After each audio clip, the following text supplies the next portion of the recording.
से समझाइश की जा रही है कि जो 5 सदस्यीय प्रतिनिधिमंडल है वह वार्ता के लिए जाए, लेकिन अभी भी ये धरने पर डटे हुए हैं और बेरोजगार हैं वो बेरोजगार यहाँ पर इनसे बात करेंगे कि किस प्रकार से इनकी जो मांगे हैं।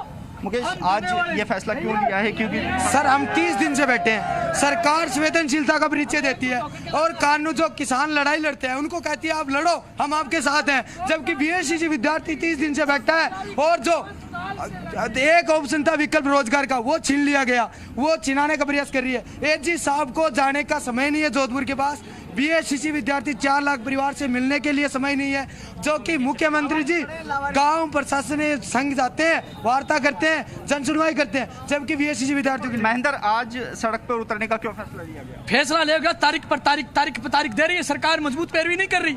26 अक्टूबर को हमारी सुनवाई होनी थी, सरकार की निष्क्रियता के कारण फिर वो 26 अक्टूबर की सुनवाई टल गई। अब फिर अभी कल 9 नवंबर को सुनवाई होनी है, 1 महीना हो गया पड़े पर, राजस्थान की धरती गुलाबी नगर पर हमारी सुनने वाला कोई नहीं। सरकार बहरी और गूंगी हो चुकी है, इसलिए सड़क पर आकर भगत सिंह ने कहा बहर और गूंगों को जगाने के लिए धमाके की जरूरत है। आज ये धमाका इसलिए किया। ये बिल्कुल आज जो बेरोजगार आप देख सकते हैं कि कमिश्नरेट के बाहर है जो ये आंदोलन किया जा रहा है। हालांकि वार्ता का भी कई बार प्रयास किया गया, लेकिन अभी तक वार्ता किसी भी तरीके से होती हुई नजर नहीं आ रही है। यहाँ पर बड़ी संख्या में जो छात्राएं हैं वह भी मौजूद हैं और लगातार जो छात्राएं हैं वह भी धरने पर बैठे। आप कहाँ से हैं और कब से यहाँ धरना दे रहे हैं? मैं जयपुर से ही हूँ, आगे तहसील से हूँ। मैं पिछले 30 दिनों से हम यहाँ पे बैठे हैं, हमारी मांग सुनी नहीं जा रही। हम दिवाली भी यही मनाए, हम गोवर्धन भी यही मनाए, हम भैया दूज भी यही मनाए, फिर भी सरकार की आंखें नहीं खुल रही है और लगातार हम शांतिपूर्ण तरीके से बैठे हैं, अहिंसा अपनाए हुए हैं। लेकिन आज हमें सड़कों पर उतरना पड़ने के लिए इन्होंने मजबूर किया है। और अगर कल इन्होंने हमारे पक्ष में मजबूती से पैरवी नहीं करवाई तो इन्हें नुकसान भुगतना ही पड़ेगा। और हम मैं चूरू से आई हूँ, हम यहाँ 30 दिन हो गए बैठे हुए, लेकिन जो सरकार है वो आंखें बहरी करके, कान बंद और आंखें बंद करके बैठी हुई है यहाँ पे, उन पर कोई असर नहीं होने, इसलिए हमें सड़क पर उतरना पड़ा। और यदि वो नहीं सुनेंगे ना तो हम आगे तक भी जाएंगे। आगे कहाँ जाएंगे ललित? मैं 1200 सर में गिनती में रहा हूँ, 30 दिन से हम लोग बैठे हुए हैं। मतलब बीएससी को सर मजाक समझ के बना के रख दिया इन्होंने गवर्नमेंट। आप कह रहे हैं आगे जाएंगे, आगे क्या आंदोलन की रणनीति? सर आंदोलन की रणनीति यही है, अगर यहाँ हमारी बात नहीं सुनी गई तो हम वहाँ आगे जाएंगे, आगे बढ़ेंगे और ये आंदोलन और उग्र से। मुख्यमंत्री आवास तक? जी, मुख्यमंत्री आवास तक जाओगे? हाँ बिल्कुल सर, मुख्यमंत्री आवास तक जाएंगे और मौका पड़ा तो उनके अंदर कैबिन तक घुसेंगे सर। बिल्कुल, ये जो छात्राएं हैं इनमें आक्रोश आप नहीं देख सकते हैं, क्योंकि 30 दिन से ये जो धरना है वह चल रहा है और आखिरकार 30 दिन के बाद इनका सब्र का बांध टूटा है।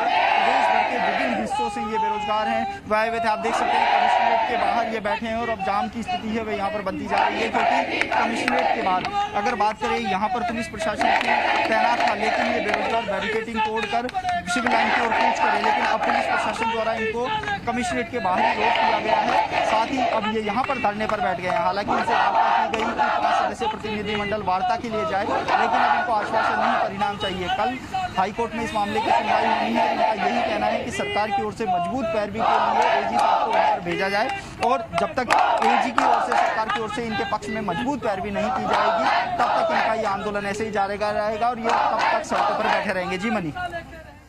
ललित, देखिए तस्वीरें हम दिखा रहे हैं और ये गुस्सा साफ तौर पर यही दिखा रहा है कि छात्र कितने आक्रोशित हैं, क्योंकि लंबा समय बीत चुका है, अभी तक सरकार मांगे नहीं मान रही और तभी इन्होंने ये फैसला लिया, ये सड़कों पर उतरे, सिविल लाइंस की तरफ कूच कर रहे हैं।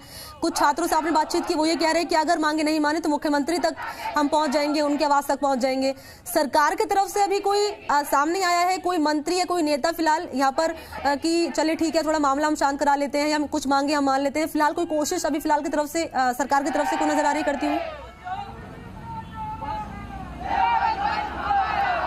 जी बनी, इनको हमें 1 महीना हो गया है लगातार इन जो बेरोजगारों को हम सुन रहे हैं, देख रहे हैं। 1 महीने से ये बेरोजगार अपनी मांग को लेकर डटे हैं, लेकिन अभी तक भी सरकार की ओर से किसी भी प्रकार की कोई वार्ता नहीं की। एक बार मुख्य सचेतक महेश जोशी जो 21 सूत्री मांगों को लेकर बेरोजगार आंदोलन आमरण अनशन पर जो बैठे थे बेरोजगार, उनसे वार्ता करने के लिए आई थी, लेकिन इन बेरोजगारों से बिना मिले ही चली गई थी। उसके बाद इन बेरोजगारों में और आक्रोश व्याप्त हो गया था। लगातार अपनी मांगों को लेकर ये आंदोलन कर रहे हैं। पहले 26 अक्टूबर को हाईकोर्ट में इस मामले पर सुनवाई होनी थी, लेकिन मामले पर से जो सुनवाई थी वो टल गई थी और अब कल यानी कि 9 नवंबर को जोधपुर हाईकोर्ट में इस मामले पर सुनवाई होनी है और सरकार की ओर से मजबूत पैरवी की मांग को लेकर ये बेरोजगार आंदोलन की राह पर है। आज इन्होंने पहले ही चेता दिया था कि यदि सरकार के प्रतिनिधियों से उनकी वार्ता नहीं होती है तो उनको अपना आंदोलन उग्र करना पड़ेगा, और इसी को देखते हुए आज इन्होंने अपने इस आंदोलन को उग्र बनाते हुए जो बाहर है। ललित, आपने बोला अभी जोधपुर हाईकोर्ट में सुनवाई होनी है, याचिका में क्या कुछ बातें रखी गई हैं? जब सुनवाई होनी है कल, तो याचिका में क्या कुछ बातें रखी गई है? और सवाल ये भी कि देखिए,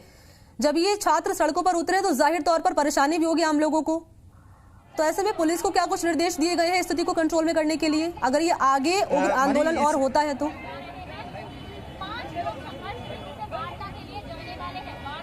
बिल्कुल मनी, आपको हम बता दें कि ये जो बेरोजगार हैं इनकी एक ही मांग है कि लेवल 1 से बीएड धारियों को बाहर किया जाए। जब रीट के 31,000 पदों पर विज्ञप्ति जारी की गई थी सरकार की ओर से, तो उस विज्ञप्ति में लेवल 1 में सिर्फ बीएसटीसी अभ्यर्थियों को ही शामिल किया गया था, लेकिन बीएडधारी अभ्यर्थियों ने हाईकोर्ट का दरवाजा खटखटाया। हाईकोर्ट में उन्होंने याचिका लगाई कि लेवल 1 में बीएडधारियों को भी शामिल किया जाए। इसके बाद हाईकोर्ट ने अपना फैसला दिया कि परीक्षा में बीएडधारियों को शामिल करने का निर्णय है वह सुनाया।